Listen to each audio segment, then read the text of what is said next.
It's the final. Oh man, the restraint. Shown incredible restraint. What, for finishing the rest of that? Yeah, exactly. Yeah. Although now I have the old "Bah, bah, bah, bah," In your stuck in the head. stuck in my head, so I'm going Yeah. to need to, after this, play something else to get it in Do my some head. cleansing. Yeah, you Exactly. gotta cleanse. Yeah. What would you cleanse that with? Give us an idea. It's a good question. I think today, you know what? I'll pick something that you would appreciate. I'll go with no hard Right. feelings. Oh, nice. Yeah, that'll do it. Yeah. The Abbott Brothers. Yeah. Yeah. It's always a good one. That's a deep song. All right. Let's not dwell there. We often on our road trips play what we call music roulette. You know, each person takes a turn picking a song. Most of the time I usually pull that out, and everybody's always just like, we were playing and we had a guest, one of my daughter's friends were in the car, and so she wanted to play along as well. And so my daughter's like, oh, I know what he's gonna pick. And so I went the absolute opposite direction. It pulled out some ska, and then probably about 5-6 words into the song, I realized that was probably one of the most inappropriate songs I could have picked. And, Dude. it was so she used reverse psychology on you to pick something else, and you were immediately so, ashamed of the song that you picked. Absolutely. And she was shocked. So it didn't really work in her favor anyway. Absolutely. Let me just say, you should never play certain bands that, regardless of if you've vetted that person or not, you should just play them in public when you have other people who may or may not have sensitive ears. Or could have some safe for the car playlists already figured out ahead of time. Yeah. Well, it's kind of interesting because a lot of times what we'll do is we'll play off of each other. Somebody will do this and go, I'm going to one up you and I'm going to do this. And then somebody else is like, oh yeah, well, try this one out. Yeah. Then we go try to go deep obscure and deep cuts and all these other things. It builds a good musical vocabulary doing it that way. It really does, actually. And I am constantly impressed with the musical range that my children have. Now, I'll say that I at least started. Yeah.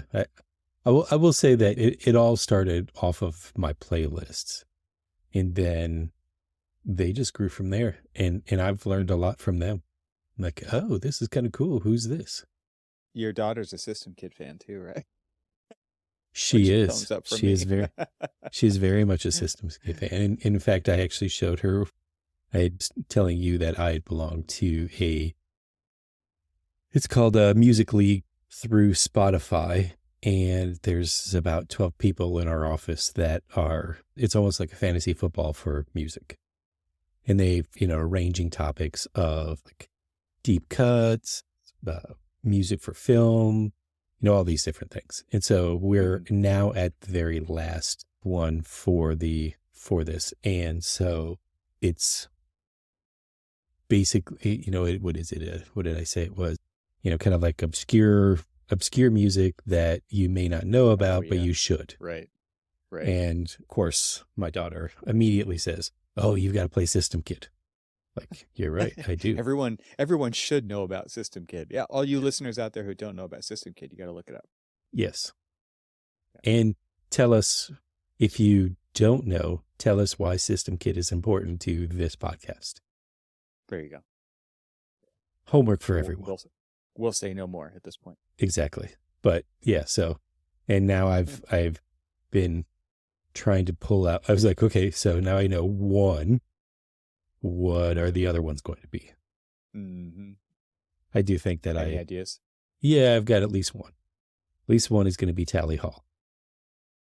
Okay, I don't know that and one. If you don't know Tally Hall, Tally Hall is have you ever heard of Rob Cantor? Yes. So Rob Cantor was one of the 4 singers in Tally Hall. And Tally Hall was a college band started with Rob Cantor and a couple of other guys that he went to school with at University of Michigan. And kind of cool, takes its name after a strip mall in Michigan, not too far from where we live. And then their most popular, or I think they only really had like 2, maybe 3 albums. And it was Marvin's Marvelous Mechanical Museum was the name of but that is also the name of a place in this strip mall, Tally Hall, that it's an amazing place too. I will try to see if somehow we can share some photos of it. If not, we'll put a link in the show notes and let everybody go and look at it. It's basically, it's an arcade. It's got like old arcade games from like way back in the turn of the century, like 18th to 19th century, the early coin ops like Zoltar and stuff like that. But then they've got like these like really obscure ones, and then just, like the ones that you would know. And it's fun time out. And I think one time I was playing something that was giving out tickets, and I hit like the biggest jackpot that they gave out, and I think it spit out like 35,000 tickets. Oh my gosh. And so the kids were what do like, you do with that? Well, I started like, let the kids obviously pick what they wanted. And then I was like giving them to like random kids in the store and be like, here, take them, here, take them. They're like, really? What was like the best thing that they had that you could buy with tickets in the little glass case? To be quite honest with you, the kids, all they did is they went after the candy. It's just like, look, I've got like free candy, free sugar rush. Exactly. It's just like, look, I got a whole package of, what is it? Like Smarties. Yeah, like, I probably spent more money with the Smarties than, or with, playing the game than it would be to like go out and buy a industrial size package of Smarties. That's how it works. Yeah. Yeah. That's exactly how it works. Yeah. Last time we talked, you said you had a question for me. What was that? Oh, so, we were talking, we've been talking about like our summer trips. You talked a little bit about your summer trip, and we both actually often go on these kind of like random trips. Mm-hmm. And I had stumbled across a video from one of our favorites, Van Neistat, and The Spirited Man. And this one was an older one that was probably a couple years old. And he was talking about his packing regime. And when he starts packing, when he starts planning and all of these other things. Mm-hmm, mm-hmm. And it got me to think about the way that I pack or prepare for a trip. And I have this feeling that you and I are probably extremely different when it comes to this. You would think that as a project manager, project architect that does a lot of planning for projects to make sure that the old, 5 Ps in the Army, prior planning prevents piss poor performance. Right. That I would plan my trips, and that is the absolute furthest thing from the truth. We rarely, the only one in our house that actually like prepares maybe like a week in advance is my daughter. Cormac, failing to plan is planning to fail. I don't know if you've ever heard that before. I have. And it's not that, Turns out I have heard that. Not only have I heard it, I've probably lived it. And I've been on a bunch of different adventures, like with work and everything else. And sometimes I'm always, so like my wife's a overpacker. She'll like bring out a suitcase and she'll say, okay, I've got my stuff. And I'll look at it and it's like a big suitcase. And I'm like, we're going for 2 days, right? Like there's literally no reason for you to bring even 1/3 of that would be too much. And yet here you are. And she's like, oh, I'll need this, this, this, and this. And then of course, I'll use this as an example. We just talked about my Chicago trip. And the Chicago trip was, we would wake up, everybody would like shower and get ready to go on the Sunday of, and then we would get there and the girls would go to the concert and all of that other stuff. And then we would like spend time. We would spend the day there on Monday, probably, maybe a little bit on Tuesday. But for the most part, everybody was just kind of like tired and stuff and wanted to kind of get back. Both of the girls were like, I just want to get back to my doggy and stuff. And so it ended up being that we essentially were there, did most of like our sightseeing and stuff on Monday. That was it. Think about it. Like you're already dressed and ready to go on Sunday. So you basically have just got, your change of clothes on Monday and possibly you change of clothes on Tuesday, right? Nobody changed any of their clothes. Like, what? I mean, other than, they showered and stuff. But I mean, it was just like, there was no reason for everybody to, like, I had to go out and it would have been easier for four people, two of them children, to just have maybe like 2 duffel bags. Here's like clean clothes, here's like your toiletries, boom, that's it. And then all 4 of us could easily have put all of our stuff in 1 duffel bag. Now, every one of them had suitcases. How much stuff did you actually go through in any of your suitcases? Yeah, I've done that where I've just forced a certain spatial limitation on everyone by saying, you 2 share this suitcase. You 2 you share this suitcase. Mm-hmm. Jesse and I, we share a suitcase. And that's it. That's all you get, like between the 2 of you, because then you get to take turns carrying it, helping out. But everyone doesn't have to carry it. It doesn't take up exponential amounts of space when you're getting from here to there and keep extra things to keep track of and all that kind of stuff. It's just becomes a nightmare. I mean, so there was one where, so like this is the flip side of that, where rather than overpacking, I kind of use your example of kind of underpacking. There was something that in this video from Van Neistat that, again, we'll put a link in the show notes, but he had said something about, he had gone on a trip and it was a reasonably long trip and he had just packed clothes that he was wearing and a Swiss Army knife. That was it. And that was it. And so, it was a flight too. So he like built a box that he put handles on. He shoved the knife in it and like checked that as baggage. So it had to be like a certain size for it to even be considered baggage, because it wasn't something he could even carry on. But it was just like he was going to be gone for a week or 2 and he took absolutely nothing. Mm. And I think the idea was that he would just get whatever he needed there. Right. But then his response to that was like, I spent way too much time shopping because everything's different over there. Oh, even the way you buy things is different. So you spend an inordinate amount of time actually doing shopping. Like you would think that's no problem. I could do that here with that. I would just go to the store and get exactly what I need. I know which store I need to go to, but he was in another country and it was a completely different experience. Yeah. It took up way too much time. And it was like, that was a stupid idea. Exactly. And so I did try one of that on one of my trips to Saudi, and it was the one where we went to Alula, and we were actually intending, most of it was site survey. And the site surveying is literally 7 days in the desert, 1 day travel, 1 day to traveling, or actually 2 days traveling to the desert, and then 7 days in the desert. 1 day we met with the client, kind of had a dinner, and then, 2 days travel out. And, with the way that you had to kind of like travel this particular route, because there's no direct flights into Saudi Arabia. So we would typically go from Dulles to Frankfurt to some Doha to Riyadh, and then Riyadh basically to the other side of the country. And so, there's a lot of walking around, a lot of so I basically said, all right, I'm literally going to bring a duffel bag.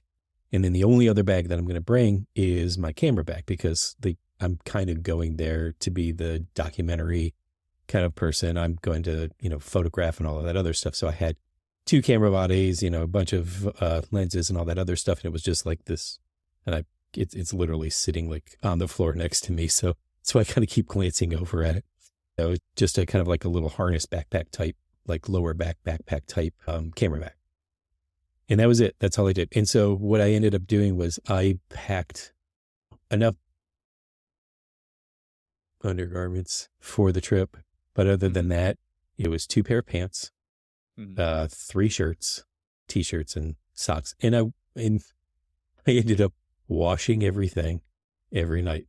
I would like wash all my stuff and, hang it up. I would say, okay, this is, and so basically I would like rotate the clothes that I was like wearing all the time just by doing that. Because most of the time, I mean, it's just like, I'm not there dressing to impress somebody. I don't need a suit. I'm not going to be in meetings and stuff. I'm going to be in the desert. I am going to be hiking. Right. No one is going to really care how foul I smell because they smell just as foul. Oh, I can imagine. I can totally imagine that.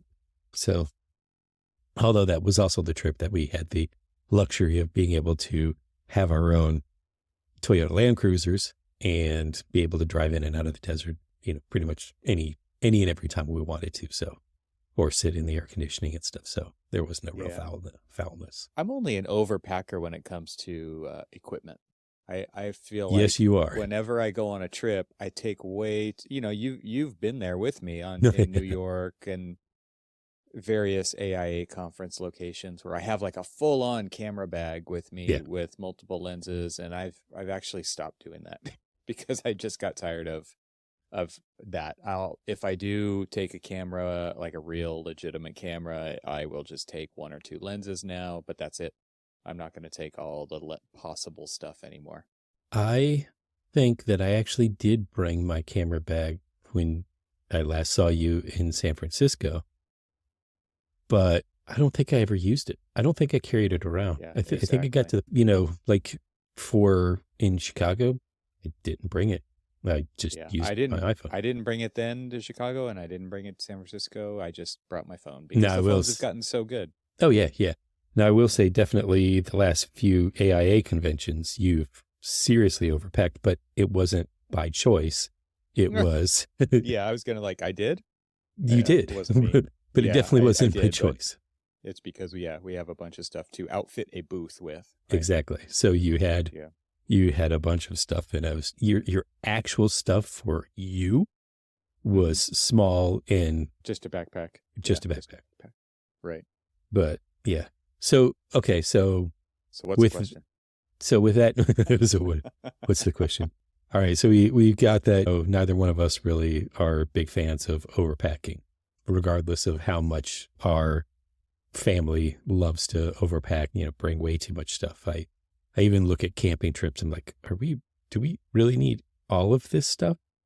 I mean, this is a lot of stuff, and I don't know why we're bringing all of this, because will I be taking it I take it out of the truck so that it's not in the truck, but it's never used. Like half of it's a tent, an air mattress, and a sleeping bag. That's usually what everybody needs. And Van has this concept of perfect packing, right? Which is you use everything that you packed. That would be considered a perfectly packed trip. Yeah. Yeah. Right. And, and I don't know if I've ever perfectly packed for a trip either, because I never really know what's happening. Because the other question is about how much do you plan for a trip? Because a lot of times I will just, play it by ear. Like, so the Chicago trip, we didn't plan for anything. It was just like, we will stumble on whatever it is that we're going to stumble on. Okay. I have 2 minds about this. And so I've done different things, but I think one of the things that Van states, and I think you said it earlier, was, or maybe you did, or maybe you didn't. I know you said this to me when you sent me the video, which was this kind of crazy idea that the day that you know about the trip, you begin packing.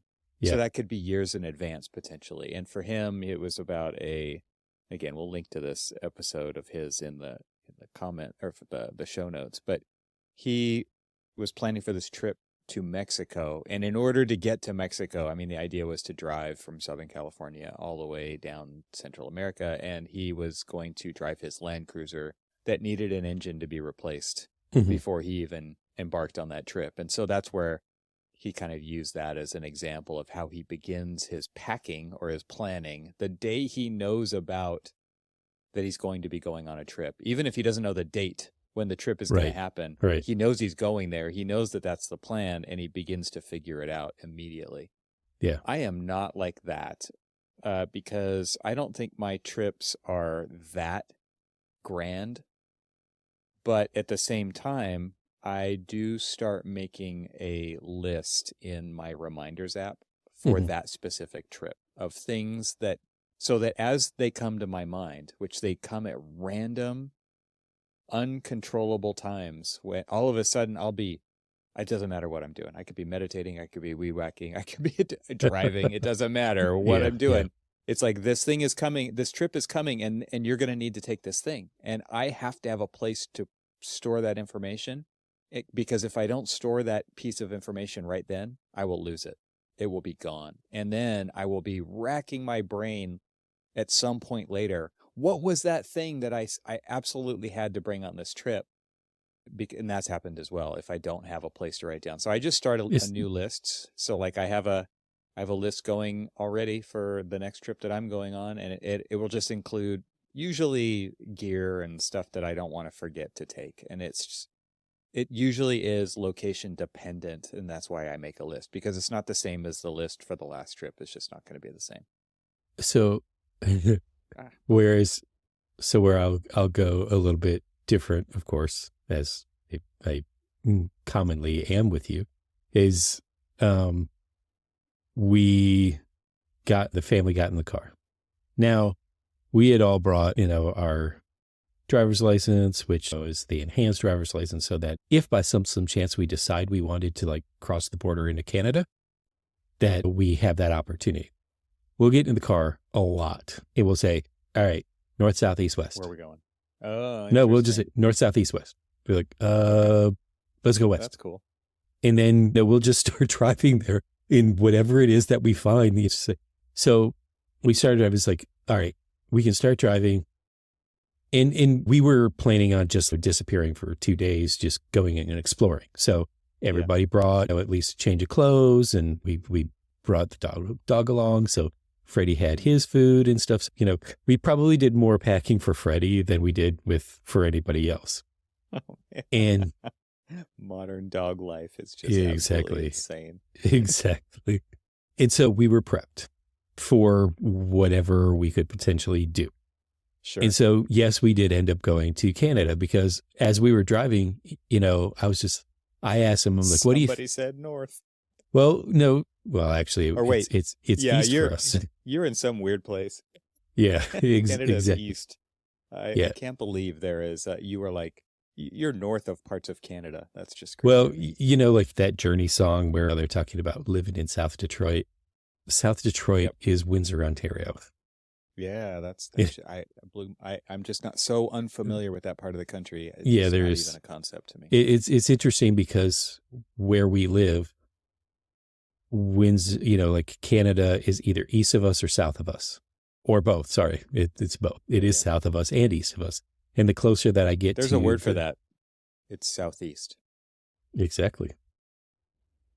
No, but it is east and south. Like if I were to drive south to Detroit, from you have to where go I east live first before you go south, is what you're saying.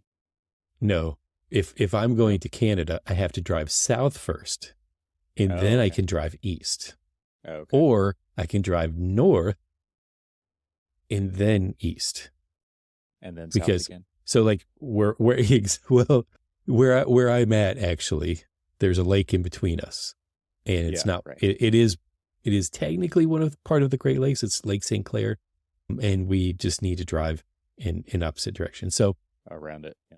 So we decided, what the heck? We started driving. So we've got some things, we could just explore in Michigan. We used to do these trips. It's just like, hey, New York City is only 4 hours away. You want to drive to New York City? And they're like, oh yeah, sure. This was when we were still living in DC. And so I was just like, hey, that Chicago's 4 hours away from us, or Toronto's 4 hours away. And they're just like, well, we've never been to Toronto before. We've been to Chicago a couple of times, but we've never been to Canada. or never been to Toronto. We're like, all right, Toronto it is. And so we drove north and then drove east. And when we got to the border, the border guard, the Canadian border guard was just like, how long are you going to be in Canada? Or it's like, what is your business? We're just, out exploring around. We have no plan. We're just. Oh, so it was he was like, what brings you to Canada today? And we were just, we're just out exploring. He's like, how long are you guys going to be here? And we were like, probably about 2 days. And he's like, do you have a destination? I was like, yeah, we're driving to Toronto.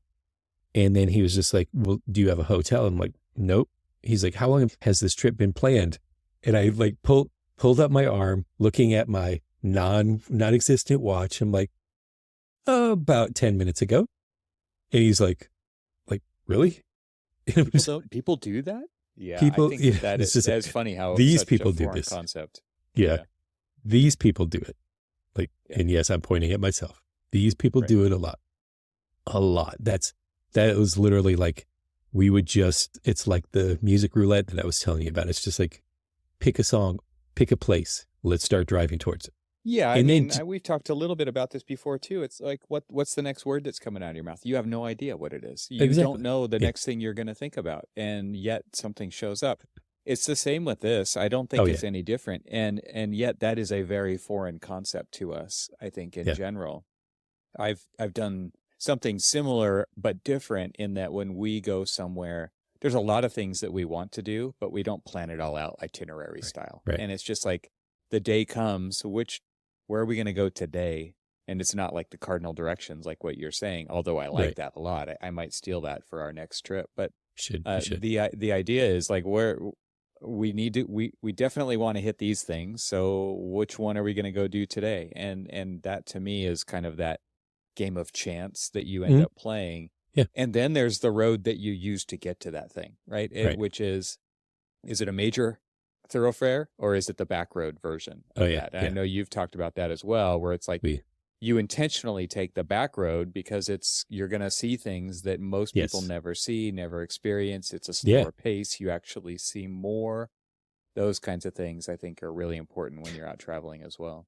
We see in a lot of times we'll see a part or a perception of the country that we don't normally. It's like everybody thinks of, America, the strip malls and this, that, the other. And so many times we'll stumble on like these little small towns with these beautiful, because they had like historic markers all over the place when you're driving through, like say Maryland, Pennsylvania, Virginia, West Virginia. Basically this whole like area of like, we used to drive and we would drive past this and it's just like, this was the crossroads where General George Washington had met such and such a general for such and such a kind of like surrender. And we're like, this is cool. Like, right. How would we have known that this existed if this is like the 99% invisible, always read the plaque motto that they have. Yeah. Right. Yeah. Which is, if you ever see a plaque, you like, the rule is you just have to stop and read it because there's something significant that happened there. And it's just that history that is otherwise forgotten about. There's nothing else pointing at anything to tell you that there's something worthwhile to know at that location. Well, it's just like everybody looked at me again very foreignly when you remember, what was it, the 2019 AIA convention. I bring my recently graduated oldest son with me, and here we are, and they're just like, I would have brought my kids too, or something like that. And it's just like, well, we sort of have a plan here. It's like, he just graduated, and he's here with me because we flew across the country. We rented a car and we drove from Vegas to LA, hung out in LA, saw you and your family and some other friends that I had out there. And then basically said, okay, we live on the East Coast. We're now on the West Coast. Let's turn the truck around, point it the other direction, and let's just drive. We knew we had to go east this time. This was the game where we had to drive east. Well, it just depends how long you want to take. I mean, well, that was true too. That was true too. And so we spent 14 days driving back. I think, well, it was not 14 days total drive back. It was, I think, 10 days because some of those were the AIA convention. And then from there, but we did 14, we 14 days, which I think probably was both of our, mental limits of, because. Totally. Oh man, I've hit those before. Yeah, exactly. Because not every, so what was this? Okay. So I don't think it was you, but somebody had turned me on to basically looking up Atlas Obscura. Oh yeah. Right. And such a great website. An absolute you can great. get a book. Yeah. So the website, I love the website. It's extraordinarily interactive. And basically you can just pin where you are. And it'll basically tell you so many different obscure things that are around or near you. You can plan out routes. And, we basically did the roadside oddities. We started driving back. We saw the world's biggest ball of twine. We saw the world's largest Van Gogh painting. All of these like really weird things. The geodetic center of the the geodetic center of North America. Yeah, that's what it is. Okay. And just like a variety of different things. And it was like nothing was planned. It was all back roads as much as we could. There were some times where you just couldn't go anywhere but, highway. But for the most part, it was all back roads. And there's so much, I would say there's like so much of like American history on the back roads, but there's actually also a pretty rich tapestry of American architecture, and I would never have seen it. My affinity for like stopping and pulling over and taking pictures of like buildings that are falling down and things like that. And that's sort of, that was sort of if you recall from my post that I was doing along that trip, it was very much, that off of Route 66, there was that abandoned water park. Right. Right outside of Barstow. Yeah, exactly. And we sat and we kind of like hung out there until we were sort of run off, which is another thing is like we were run off by a couple of junkies who were. Guard. Oh, no, yeah. A couple of junkies. Not security, a couple of junkies. And, yeah. Like, of course, I don't want my son to be in kind of like some precarious situation, but no, in a way, weird things like that were, what makes it an adventure. It enriches the story, right? It's just like, totally. I never planned. I was talking to somebody and it's just like, there's like so many things that like go wrong on the trip and everything else. And I'm like, do they really go wrong? Or if it's just like, this was just something that you didn't plan. And so it's just another part that enriches the story when you're telling it. It's just like, I didn't plan on telling a story that, that was, right. A bunch of junkies running us off from some abandoned water park, but it's part of the story. Yeah. When it actually comes to packing, I don't pack until we're really close. And my wife is the latest packer of them all. She packs after the time at which we were supposed to have left. And that's what my wife does. She hates it so much. She wants to avoid it so much. She will literally place any other non-priority thing in front of packing to put it off until it's just too late. And then she feels rushed, right? I get this response from her. It's like, you're rushing me. And it's like, well, we were already supposed to. And so now I've learned like, okay, we aren't leaving at that time. That is a time at which she will begin to pack, and then we'll leave whenever we leave. But when it actually comes to putting things into a space that is a car or the back of a car or a trailer or whatever, she is a master packer, even better than I am. I thought I was good. She's way better. And so it's like, and what's kind of cool, I guess, that I've learned to accept is just let her do it because she is so damn good at it. So I try to do it to save time because I know that her thing is going to have to be the last thing that goes in. And so I'm working on it. And then she'll get out there and she'll want to actually repack the whole thing as well because she can do it better than I can. Mine is the opposite, where everybody just brings the bags out and sets them by the truck and just, Dad, you're going to be picky. You can take care of this, please. That'd be great. Well, I mean, it's not that they're, being lazy or anything. It's just they know that I'm pretty picky. You're particular about it. So I have let them pack, and they'll like pack it up and they'll fill the whole back up. And that, you know, fine, everything fits, right? Except for I have some weird quirk, I guess we can call it, that I use my mirrors. I don't use like backup cameras and stuff like that. Oh yeah. And you do have a modern fancy car, but yeah, like getting used to that whole backup camera thing, that just was not hard for our generation, isn't it? I don't like things blocking my rear view mirror. I need to see everything. And so they'll just like pack everything all the way up to the roof. I gave this up a long time ago because we always have too many things that go all the way up to the roof. There's no way that I can ever get it to where I can see out the roof. I've mastered the luggage Jenga. Yeah.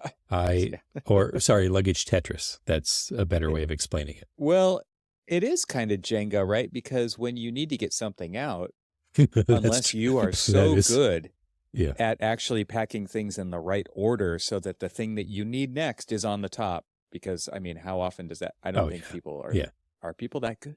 Are there people out there that are that good? I don't know, man. If they are, I would love to hear it. I will say that I always say, what are you guys going to need if we stop? And they're like, oh, well, I want to make sure I have this or I make sure I have that. And those are literally like, I will line them up behind the headrests of wherever they're sitting. So they literally can just like reach back there. It's just like Magdalena has a army green bag that she, stuffs all of her stuff, her sketchbooks, her headphones, whatever is in there. Yeah. And so if that's carry-on items, exactly. We have carry-on bags for all of our kids for the car, right? We're not talking about air travel right now. Oh yeah, exactly. One year when all the kids were little, we bought them these identical backpacks, but every one was a different color. Mm-hmm. And these backpacks also kind of fold inside out and zip up into the small pockets so that they're, when you're not using it, it just goes, you just fold it up and it gets put away like a parka or something. But then when they use it, every kid has it and it is their carry-on bag. It goes right on their lap. It's like their pillow and that bag. And that's where their water bottle goes. It's where anything that like you're talking about goes. And that's what they get to take with them. But will it fit behind their head? I don't think so. We're usually on a 3-week-long trip, and all that space is already spoken for. So obviously, being in the Army, I learned how from basically day one of basic training, I learned how to pack tightly. And so I learned how to master roll everything. Roll your shirts, roll your socks, roll your pants, roll everything.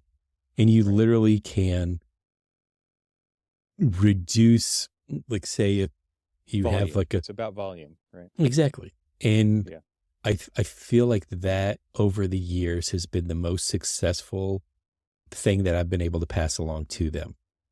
That's how it starts, which is the roll, the tight, the compressed, the least amount of volume. But then at some point along the trip, it becomes the stuff version of that. Just stuff it in there, just cram it back in there, just jam it down with it, like stand on it and sit on it. Yeah. Oh yeah. There was this, I don't know if you've ever seen, well, I mean, now I'm sure they're much smaller, more dense and stuff, but the sleeping bag that I had in the Army was this big, massive down sleeping bag that weighed an obscene amount of poundage, as well as it was huge. And probably about the second year I was in, they came up with a sleeping bag cincher that like cinched it down. And we thought that was like the greatest thing in the world. Like straps on the outside of it? You basically, it was you almost like strap like a burrito.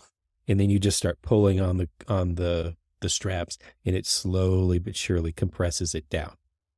And we thought that was the greatest thing since sliced bread. It was, phenomenal. And so that's sort of how I think about packing is like, how can you take this big stuff and just reduce it down to a little small thing so that it makes it easier? Through the act of compression. The act of compression. I think the only thing that doesn't get compressed is my camera gear. And a bag of chips. Right? And a bag of chips. Yeah. Yeah, that's true too. Nobody likes that. Nobody likes those crumbs. Bag of crumbs. Gotta. Oh, that's why we switched to Pringles. I need a rigid container. Exactly. For We're and they not going to need to just nest. So yeah, it's like the most dense chip per square inch that you can possibly have without a bunch of extra space. Yeah, Exactly. good idea. Exactly. Can't put those things in my body, man. You're just killing yourself. I mean, you gotta go. You gotta go some way, somehow. It might as well be with some sour cream and onion Pringles. The goal is to be alive for as long as possible, Cormac. Wait, who said that? I just said that. Oh man, This is the man who dangles off the side of rocks. Yeah, it's called living, my friend. LIVIN. Oh, good chat. That was fun. Thank you for coming along this journey in our summer road trip series of Arcaspeak. Yeah. All right. Next time we will speak about something else summer related because we're on a summer vacation, not vacation, trip. I don't know. What's the right word to say? What's the way to say that? We're on a kick. We're on a summer kick. Yeah. Oh, yeah. I think I sort of mentioned this to you on the last episode, but I have actually planned our next trip, or at least the destination of the trip. Yeah. Okay. I don't know if I should tell you or tell you later. Maybe a cliffhanger here.